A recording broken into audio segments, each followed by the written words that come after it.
eu entro no Google e pergunto quantas pessoas morreram no dia de hoje, no mundo.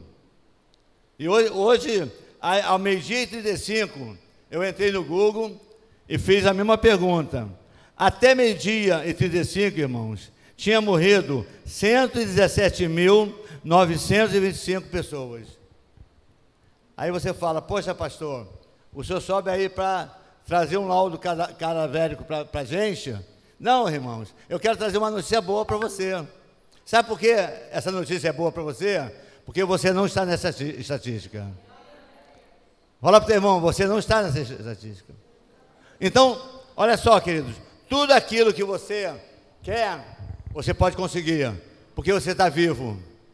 Quantos estão vivos aqui? Amém. Então, vamos lá. Então, a esperança, irmãos, eu coloquei aqui, a esperança, ela anda junto com a fé, porque a esperança, ela tem uma relação muito forte com a fé. E a Bíblia diz aqui que a esperança é uma virtude essencial para quem quer vencer no tempo de caos. A esperança, irmãos, é a única coisa que faz você ficar em pé no momento difícil que está vivendo. É ou não é? Você está numa situação difícil e de repente você... Obrigado, Samuel. Você olha para frente, você consegue olhar, conseguir ter uma expectativa do futuro. E eu quero dizer para você que nesta noite, parabéns vocês, menina, nota 1000. Nota 1000. Amém. Aleluia. Aleluia. E para me poder falar sobre esperança, eu quero usar hoje uma personagem bíblica que vou chamá-la de improvável, porque ela era uma escrava, ela era uma pessoa, era uma serva, e era improvável. O nome dela é Joquebede. Você ouviu falar em Joquebede? Joquebede foi a mãe do maior líder do povo de Israel. Você sabe, né? Moisés libertou o povo das mãos de Faraó, passou pelo Mar Vermelho, passou pelas pragas, mas tudo isso aconteceu com Moisés, irmãos, porque ele tinha uma mãe que tinha uma esperança. Sabe por quê? Abra comigo, vamos lá, no livro de Êxodo, capítulo 2, versículo 1 a 3. Êxodo 2. Se você prestar atenção nessa palavra, irmãos, você vai sair daqui desta noite com uma grande vitória. Amém? Então vamos lá. Êxodo, vamos lá. Um homem da tribo de Levi casou-se com uma mulher da mesma tribo. Está o nome dela aí? Não, vamos lá. E ela engravidou e deu à luz um filho. Vendo que ele era bonito, ela o escondeu por 3 meses. Amém? Quando já não podia mais escondê-lo, pegou um cesto de junco, né? E deixou o cesto junto à margem do rio. Tá bom, deixa eu fazer uma oração aqui. Senhor, nós pedimos a direção do Teu Espírito para ministrar a Tua palavra, em nome de Jesus. Amém.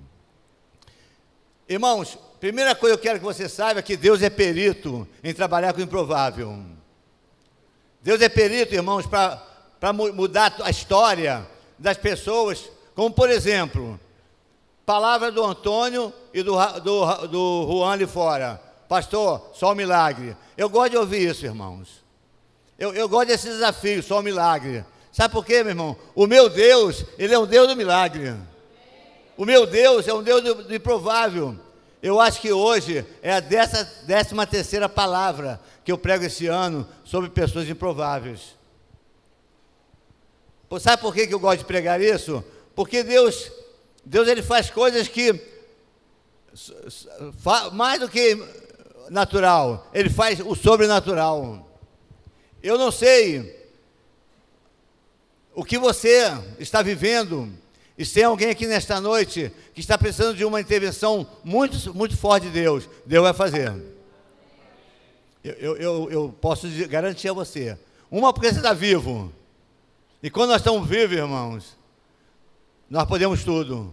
Amém ou não amém? Aqueles, irmãos, aqueles 117.925 não tem mais esperança. Fala para o teu irmão assim, você tem. Amém. Então,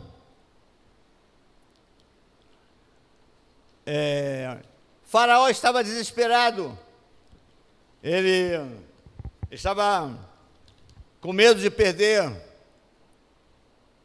o reinado, porque estava crescendo muito o número dos hebreus no Egito. E o que ele fez? Mandou matar todas as crianças. Chamou as parteiras e disse, mata todo mundo, se for homem, mata. Aí me nasce um menino, Moisés.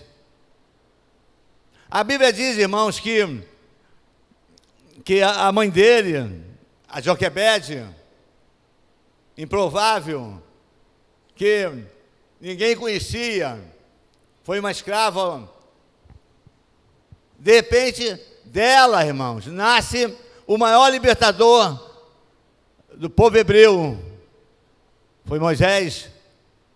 Mas interessante, queridos, foi uma coisa muito interessante, porque 12 meses Joquebede conseguiu esconder Moisés. Lá não tinha televisão, ar-condicionado, ventilador de teto, máquina de lavar, porque isso a gente faz em casa, né? Em casa é o seguinte, quando algum barulhinho, uma obra do lado, tum, tum, tum, tum, o que a Ana faz? Ligou o ar-condicionado para a gente não escutar, para dormir, ou liga o ventilador, não é assim que nós fazemos? Como é que uma mulher pode esconder uma criança 12 meses, 9 meses grávida e mais 3 meses? É que eu coloquei aqui, irmãos. A esperança, ela cresce em meio ao silêncio. Quantas vezes, irmãos, quantos sofrimentos teve Joquebede? Quando eu via passar os guardas, o barulho na rua, e ela conseguiu esconder uma criança, e criança chora. Alguém já teve bebê aqui? Chorava o teu bebê? Chorava, né? E aquela mulher, no silêncio, ela conseguiu sobreviver, só mesmo por causa de uma palavra: esperança. Ela tinha uma esperança, que o Deus, eu quero falar para você também, aquele Deus, irmãos, que abriu o Mar Vermelho. Quantos conhecem essa história do Mar Vermelho? Todo mundo. Aquele Deus que ele fez Moisés passar pelas 10 pragas. Aquele mesmo Deus, irmãos, olha para mim, ele está aqui nesta noite. Ele está aqui nesta noite. E eu duvido que o teu problema seja maior do que passar pelo mar. Eu duvido que o que você está passando aí, irmãos, seja pior do que um homem 4 dias morto, sepultado, lá no túmulo já fedia. Jesus vai lá e ressuscita. Esse Jesus está aqui. Então, irmãos, quantas possibilidades tem nesta noite para que o milagre aconteça na tua vida? Você está vivo, Jesus está aqui, Deus está aqui, o Espírito Santo está aqui. Amém? Então, primeira parte dessa palavra fala sobre a esperança cresce no meio do silêncio. No silêncio, irmãos, porque nós vivemos no meio do barulho, é ou não é? Você acorda, já tem o barulho da vizinha, já tem o barulho dos carros, você sai para trabalhar, é barulho para tudo quanto é lugar. Chega no trabalho, tem barulho, chega na escola, tem barulho. Mas eu quero chamar você a atenção nesta noite, irmãos. Deus já está chamando uma igreja que queira ficar um pouco de silêncio para ouvir a voz dele. Pouco, irmãos, ouvimos a voz de Deus. Queremos milagres, queremos ver Deus agir, mas não temos tempo para parar para ouvir a voz de Deus. E Jesus, ele disse assim, olha, quando fores orar, entra no teu quarto, em secreto, conhece esse texto? E fala com teu Deus que está, como? Secreto. Sabe o que quer dizer isso, irmãos? Deus quer ouvir nesta noite a tua oração. E se você fizer esse silêncio, você vai ouvir a voz de Deus, a resposta de Deus. Você notou que nós não temos tempo para ouvir a resposta de Deus? A gente vai almoçar e assim, ó. Não, vamos dormir. Senhor Deus e Pai, em nome de Jesus, guarda a nossa noite, guarda a minha família. Você já parou mais de um minuto para ouvir o que Deus vai responder? Poucos fazem isso.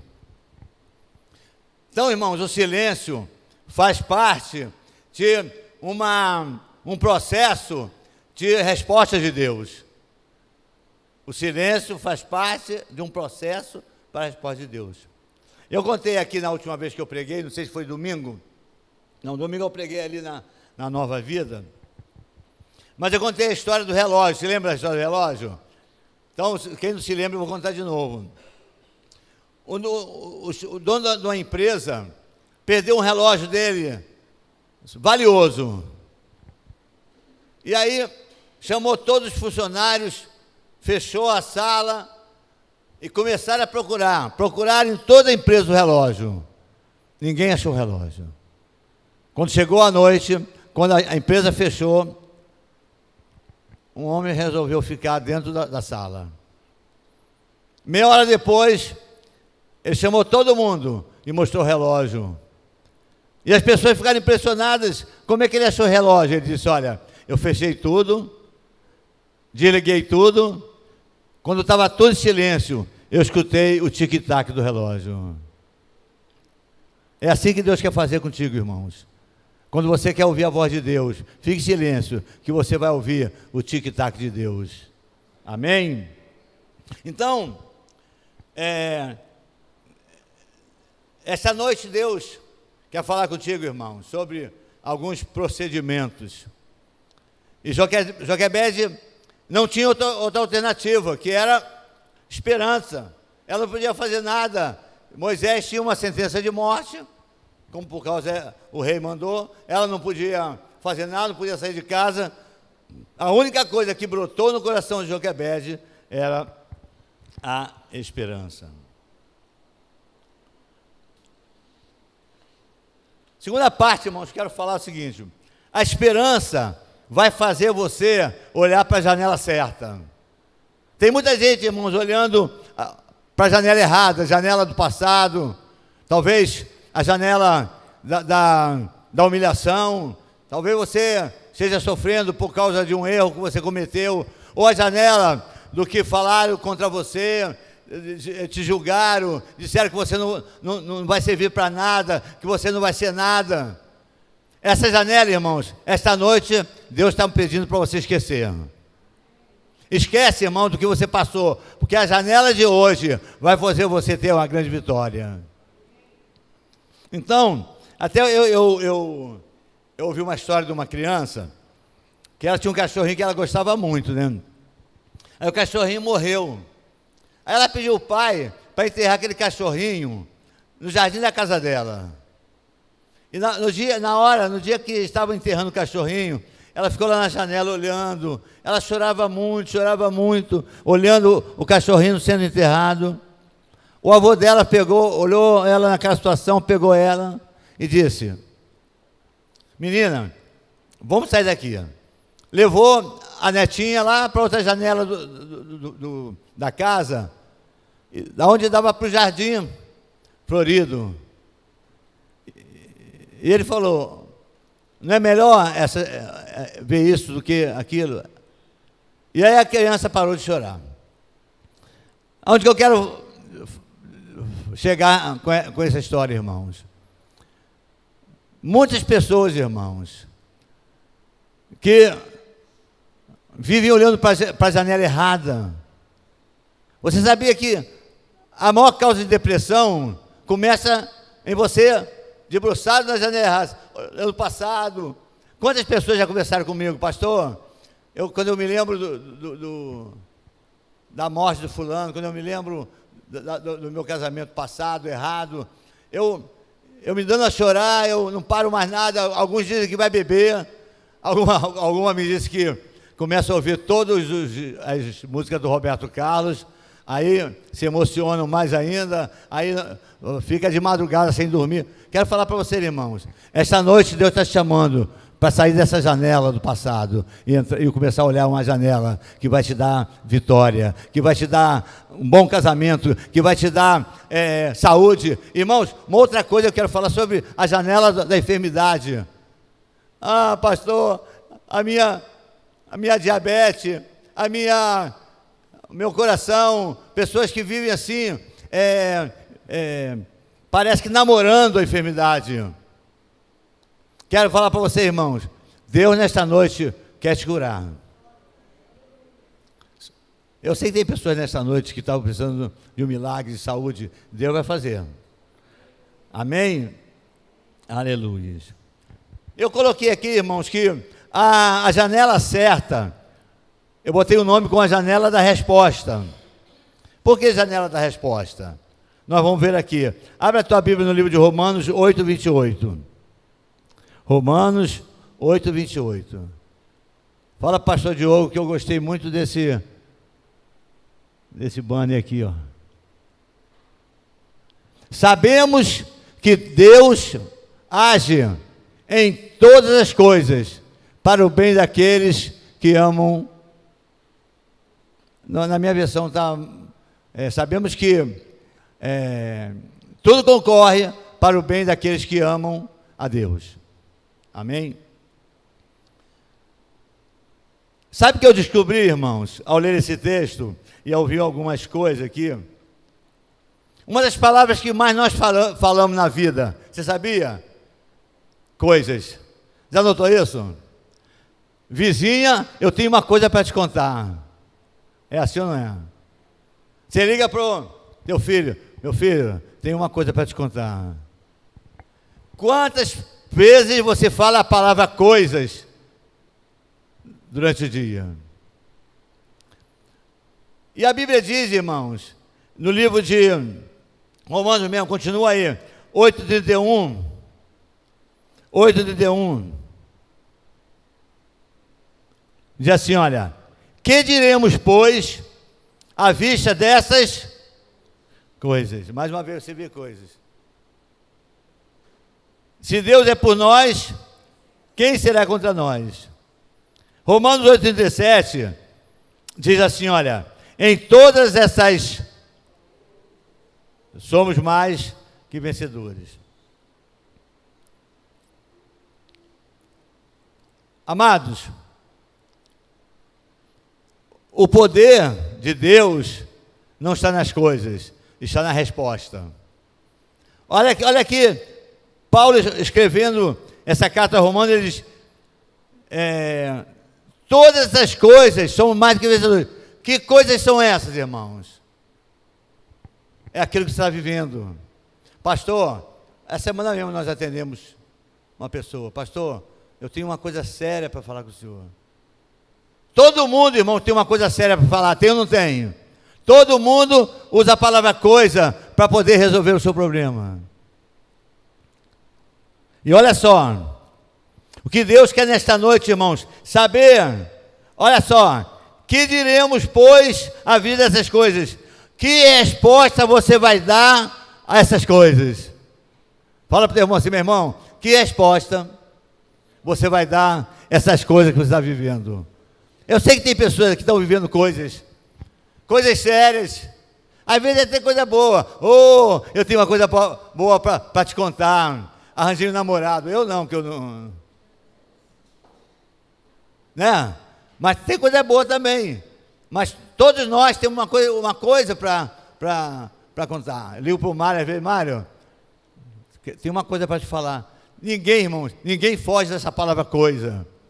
Mas o que Deus quer saber nesta noite, qual é a resposta que você está dando para essas coisas? Que diremos, pois, a respeito dessas coisas? Qual coisas? Financeiro, saúde, né? Essa semana eu fui ao médico, cardiologista. Primeira coisa que eu falei para o médico, todas essas coisas, eu me lembro porque eu falei coisas, eu me lembrei da palavra que eu estava preparando. Nós não deixamos de usar essa palavra coisas, mas essa noite, irmãos, Deus quer saber qual é a resposta que você vai dar para Deus, quando a palavra de Deus está perguntando a você nesta noite, o que diremos todos a respeito dessas coisas? Eu quero usar dois personagens aqui, para você entender melhor. José do Egito, vamos lá.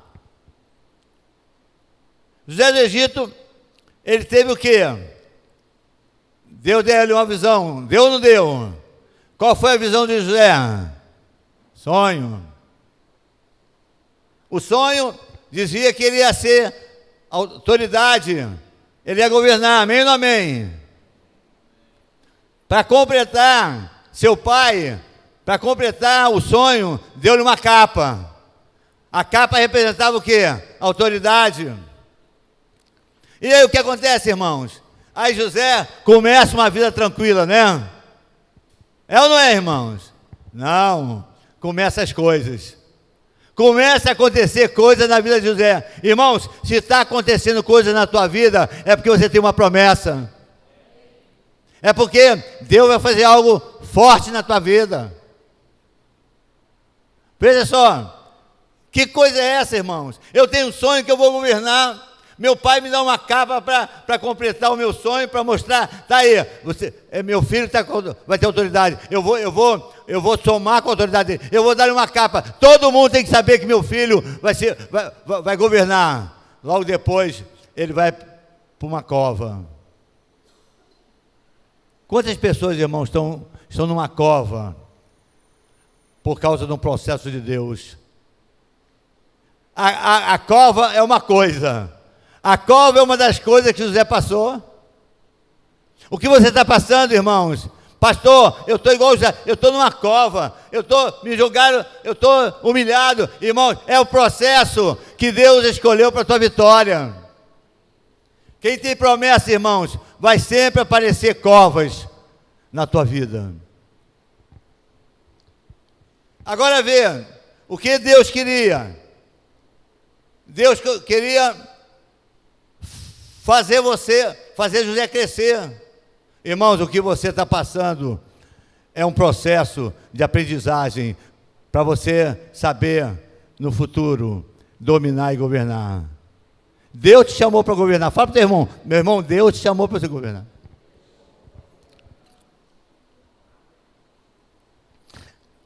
As coisas começam a acontecer com José, irmãos, depois que ele teve sonho, depois que ele teve a revelação de Deus. Quantas pessoas nesta noite estão passando por muita luta? Faz assim, muita luta. Ninguém está passando por luta, não? Que legal, apareceu Eu estou passando por lutas, irmãos. Eu sou humilde. Eu estou passando por lutas. Para quem não sabe, eu fui operar há um mês. Quando entrei para passar de operação, o que aconteceu? Minha pressão despencou. Era uma simples, era uma hérnia, que aliás nem apareceu mais, não sei, Deus é tão bom que... Eu passo por isso. Mas a verdade, irmãos, é que quando você começa a passar por lutas, é um sinal de que Deus está sob o controle da tua vida. Quer ver um crente, irmãos? Quer ver um crente fracassado? É aquele que não passa por lutas. Pastor, minha vida é uma maravilha. Não tem pressão no trabalho, não tem pressão na minha rua. Irmãos, esse crente, irmãos, é um crente de meia tigela. O crente bom, irmãos, é aquele que tem lutas. O crente bom é aquele, irmãos, que todo dia acorda, tem um gigante para vencer. Eu todo dia tenho um gigante para vencer, todo dia. Você também tem, Mário? E tem cada gigante, irmãos.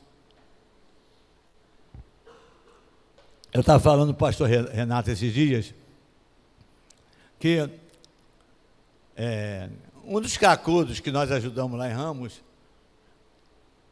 ele no desespero, ele me ameaçou. Dava comida, dava ajuda, vou processar o senhor. Só porque um dia ele foi lá pegar comida, nós não tínhamos. Ainda não tinha feito, era 11 horas da manhã. Ele mas o senhor deu ontem para fulano, então eu vou processar o senhor por mentira. Só para tu ver uma lutinha que eu passo, um gigante que eu tenho que vencer.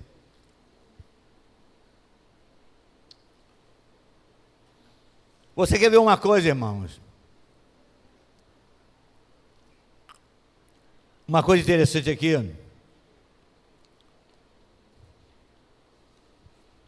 Josué. Olha só. Deus chama Josué e fala assim: Josué, olha, Moisés, meu servo, está morto. Agora você vai, fica no lugar dele. Logo depois Deus chama Josué e diz: Josué, entreguei Jericó nas tuas mãos. A cidade está fortificada, ninguém entra e ninguém sai. Que Deus é esse, né? Esse Deus nosso é tremendo, né? Olha, Davi, eu vou te dar o lugar lá, entra lá, lá ninguém entra, ninguém sai, mas eu te dei. Eu não vou lá. Se eu não posso entrar, se lá ninguém entra, ninguém sai, eu vou entrar. Mas antes, Deus chama Josué e diz: olha, a planta do teu pé, onde pisar é teu. Querido, tem coisas que você precisa tocar para ser teu. Tem coisas, irmãos, que você precisa aceitar o desafio de Deus. Josué, olha, apenas seja uma coisa: forte e corajoso. Irmão, desculpa eu falar, mas tem muita gente covarde, muito crente que está com medo de encarar. Irmão, eu recebo muita ligação, o Mário também, pastor, o senhor viu o depoimento do senador tal? Irmãos, não me interessa, para mim não interessa o que está acontecendo lá. Sabe o que interessa, irmãos? A promessa que Deus deu na minha vida. Irmãos, você tem que se preocupar com a promessa que você tem. Você tem promessa de vitória? Quem tem promessa de vitória aqui, irmãos? Então espera que vai acontecer. Agora Deus chama Josué e fala: olha, eu entreguei Jericó nas tuas mãos. E aí? Olha para o meu irmão que Josué... Mas eu quero que você saiba de uma coisa, irmãos. Toda luta com Deus, Deus nos dá os recursos.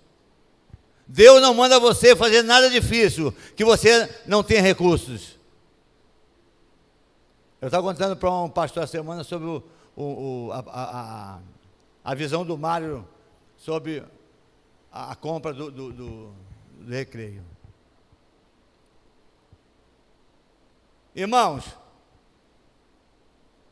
o pastor, o bispo, ao me apresentar domingo lá na igreja, traçou um perfil da minha vida, falando sobre como foi comprado aquela igreja lá quando nós compramos.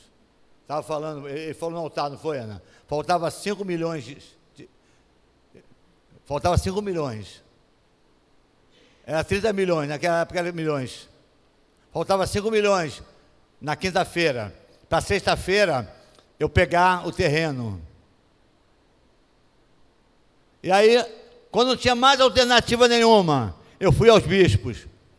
Reuni os 3 bispos, o bispo Tito Oscar, bispo Roberto Macalice, bispo Jocelino, fizeram uma reunião comigo. Olha, esse pastor que está precisando de 5 milhões. O que eles fizeram comigo? Fizeram eu dobrar o joelho e começaram a orar por mim. Eu fiquei por conta, irmãos. Saí de lá, irmãos, chorando. Fiquei muito triste, porque os bispos só oraram. Quando eu cheguei em casa, irmão, nós morávamos do lado da igreja de Nova Vila, em Botafogo, o telefone toca, 5 minutos depois. Pastor Davi, aqui é o bispo Tito. Sim, bispo. O senhor está sentado ou está em pé? Sentado. Corre para cá. Chegou ali, irmãos, quando eu saí do gabinete do bispo, entrou uma senhora lá, uma escritora, Alice Jardim. Alguém ouviu falar nela? Alice Jardim. Ela disse, bispo, não dormi essa noite. Deus mandou trazer um cheque aqui para o pastor que precisava mais de dinheiro no dia de hoje. E sabe quanto era o cheque, irmãos? 5 milhões. Depois disso, irmãos, eu nunca mais duvidei de nada. Se Deus disse que ia nos dar o terreno, se Deus disse para o Mário que no ano passado ia dar vitória, é só esperar. As pessoas ficam arrancando os cabelos, eu já arranquei todos. Pessoas ficam desesperadas, pastor, vai vencer. Irmão, vai vencer a boleta, Deus vai te dar a vitória. É amanhã, segunda-feira, Deus vai te mudar a história. É amanhã, essa semana, o resultado do exame médico vai dar negativo. Então, Deus só queria que Josué usasse aquela promessa, ser apenas forte e corajoso. Irmãos, se Moisés não tocasse a vara no mar, o mar não se abria. Se você não tiver uma palavra de fé na tua vida, eu vou. Aconteceu um caso, irmão, tem uns 3 meses. Eu vou terminar aqui já. Estava aí a Ana, nós fomos para Guanabara fazer umas compras, nem era para a nossa casa, é para um dinheiro que nós recebemos, fomos comprar. Quando nós fomos sair do estacionamento, irmãos, o estacionamento estava alagado quase pela metade. A garagem dos fundos já não podia passar, que estava toda tomada. Não podia. Aí era como Jericó. Ninguém entrava, ninguém saía. Aí nós ficamos, irmãos, umas meia hora, esperando sair da rampa para pegar a estrada. Quando saímos da estrada, irmão, pior, a rua de Bom Sucesso, não sei quem conhece aquela área de Bom Sucesso ali, dia temporal, enche. E estava cheio. Os carros estavam pela metade na coisa. Tinha carro boiando, irmãos. Aí, ficamos lá 10 minutos, 20 minutos, 4 minutos, 50 minutos. Quantas horas? Mais de 1 hora, né? De repente, irmãos, começaram os carros a saírem por lá. Eu falei, Ana, vamos. Ela disse, não, Davi, Deus vai dar um jeito. Se lembra disso, Ana? A Ana falou assim, Deus vai dar um jeito. Irmãos, olha para mim, que eu vou dizer uma coisa aqui, inacreditável. Os carros começaram a sair de lá, a pista para vir para a Penha, para a nossa casa, ficou sem carro nenhum. Mas parece que nós dormimos, acordamos, a pista estava vazia. Aí eu falei, vamos, Ana. Aí fomos. Quando chegou lá, irmão, tinha uma bacia, que o caminhão passava pela metade, a porta do caminhão. Só ficou meu carro e uma van. Irmãos, vinha um caminhão de uma rua lá da Avenida Brasil, correndo, e passou pela bacia de água, abriu o mar. E Deus falou assim, vai. E eu estou vivo até agora. Irmãos, eu nunca... para mim foi um dos milagres mais recentes. Foi ou não foi, Ana? Nós ficamos impressionados, irmãos. Como é que aquela porta se abriu? Como é que aqueles carros saíram do caminho? E como aquele caminhão passou do nada e abriu o caminho? E Deus falou assim, vai. O que eu quero dizer, irmãos, é que quem tem promessa, irmãos, pode passar por qualquer perigo que vai vencer. Amém? Quantos estão prestando atenção nessa palavra, irmãos? Amém. Aleluia. Eu vou terminar já, mas quero terminar falando para você que nunca questione, irmãos, aquilo que Deus está fazendo na tua vida. Deus só faz coisas para o teu bem. Aí, o texto que nós começamos de Romanos, se Deus é por nós, irmãos, olha para mim, queridos, quero dizer uma coisa para você, você que tem um desafio essa semana, e tem pessoas aqui, não uma, várias, com desafios sérios essa semana, eu também tenho, a palavra é para mim também, vou até levantar a mão primeiro. Eu quero dizer para você, irmãos, pode encarar esse desafio que você vai vencer. Não se preocupe com como é que vai ser a notícia. Não se preocupe, irmãos, vai ser favorável. Estão ouvindo, irmão? Alguém está ouvindo isso? Aquilo que você vai passar essa semana, irmãos, pode ir com fé, porque vai ser favorável para a tua vida. Para terminar, irmãos, eu não sei quantas coisas você tem passado. Angústias, decepções, humilhações, perdas, se teu problema conjugal, desemprego. Eu termino com essa palavra, irmãos. A tua vez chegou. Está fraco, irmãos. A tua vez chegou, igreja. É só você crer. Amém? Quantos recebem essa palavra? Que Deus te abençoe. Em nome de Jesus. Amém. Amém? Pastor Mário, Deus te abençoe. Aleluia.